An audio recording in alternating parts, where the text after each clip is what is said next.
اکثر سننے میں آتا ہے کہ کوئی ایکٹر ڈرامہ بناتے وقت غیر مسلم قوموں کے وہ لباس زیب تن کرتے ہیں جو ان کی مذہبی شعار ہوتا ہے،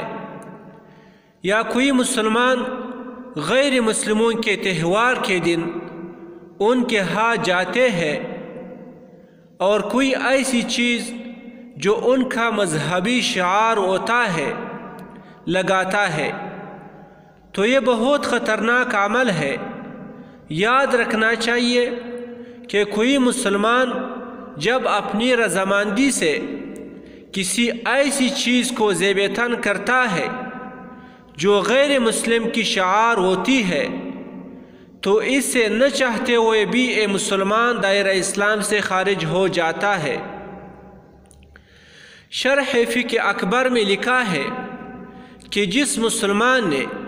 مجوس کی ٹوپی پہنی یا پھیلا داغا باندھا اور یہ چیز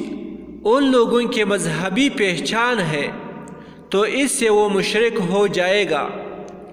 شرح فقہ اکبر صفحہ 227۔ تو اس لیے اگر کوئی شخص یہود و نصارہ کی یا ہندوؤں کی مذہبی شکل و صورت اختیار کرے، خواہ مزاحن ہی ہو جیسا کہ ایکٹر کرتا ہے، تب بھی کافر ہو جائے گا اور دائرہ اسلام سے خارج ہو جائے گا۔ تو لہٰذا کسی مسلمان کا اپنی رضامندی سے ماتھے پر ٹیکا لگانا یا مجوس کی ٹوپی پہننا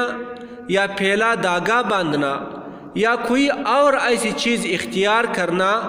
موجب کفر ہے، اس سے احتیاط کیا جائے۔